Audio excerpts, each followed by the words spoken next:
was published in January of this year. This is a slide of the grading system that they used in the previous guideline in 2004. So they used this grading system as a basis making the recommendation in the guideline. So they made the recommendation based on the level of evidence that supports the recommendation, and they graded A to B, A, B to A, B, C, D, and E. And then they graded the evidence of their recommendation based on by numbers 1 to 5, whether it's randomized control trial, whether it's just an observational study, and the last is for case series and expert opinion.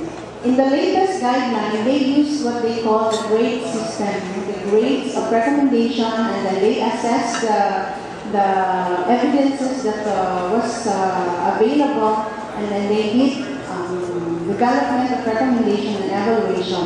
And this grade system is a structured system that rates the level of evidence and rates the rate of the recommendation that they do in clinical practice. So recommendations were classified as strong, and it is graded as grade 1, and weak recommendation, and it is graded as grade 2. So the recommendations are grouped by category and not by hierarchy. So they are not classified according to importance. Although in the first few discussions, we will discuss on the first few things that we should do within the first 6 hours that you diagnose the patient with severe sepsis and septic shock.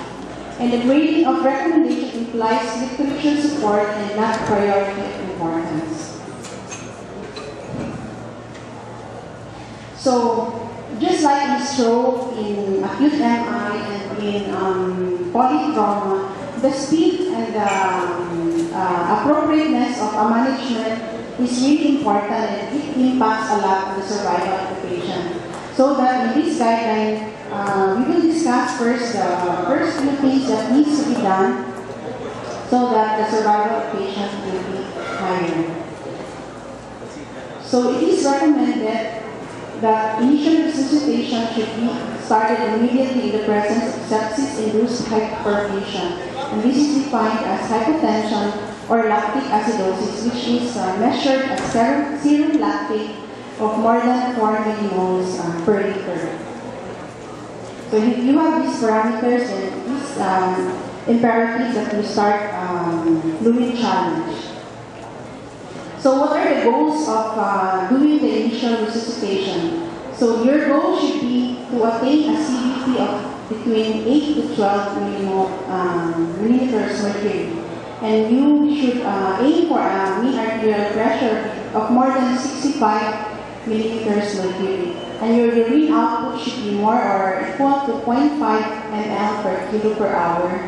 And your central venous saturation should be more than 70, and your mixed venous oxygen saturation should be more than 65%. And this was supported by a big observational study that showed that doing early resuscitation and setting these goals really improve the survival of patients with severe sepsis and septic shock. This slide will just show you that there is really a marked difference in terms of mortality in patients who were given just standard therapy compared to those with early goal-directed therapy. So the total mortality is lesser, and then the 28-day mortality, and as well as in the 60-day mortality. So once you have done what you need to do to attain your goal, which was mentioned earlier, if the venous oxygen saturation target is not achieved, you may consider to do a further fluid challenge. And if this does not work, you can do this sequentially. You may opt to give patient transfusion of RBC to attain a hematocrit of 30%, if the patient showed a low hematocrit. and or you may add the vitamin to attain a maximum dose of 20 micrograms per kilogram per minute, because this increases the cardiac output and thereby increases oxygen delivery. So, when you have done your initial resuscitation, it is important, when you're doing your initial resuscitation, you also try to see, to formulate a diagnosis in the patient.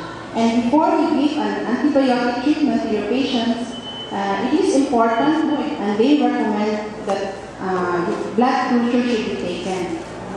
In all patients with sepsis and septic shock, severe sepsis and septic shock, appropriate culture should be taken.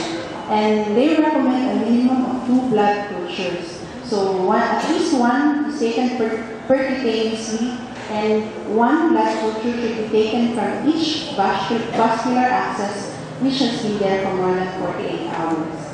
And then you also culture other sites as indicated depending on the site of infection, like you culture the urine if it's UTI, the CSF if the patient has CNS infection.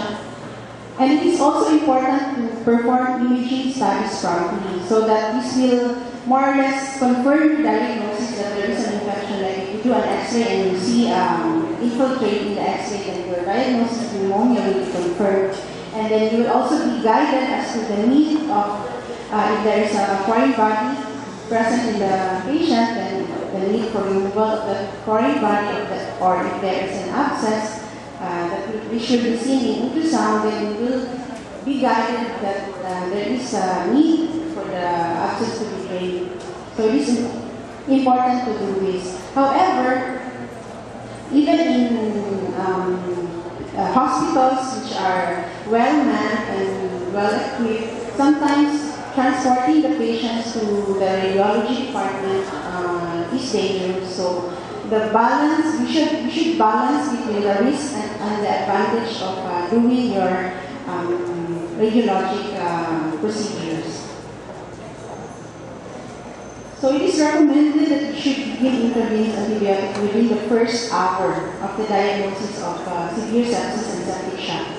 So studies have shown that an hour delay in the administration of antibiotic corresponds to a measurable increase in the mortality in patients with severe sepsis and septic shock.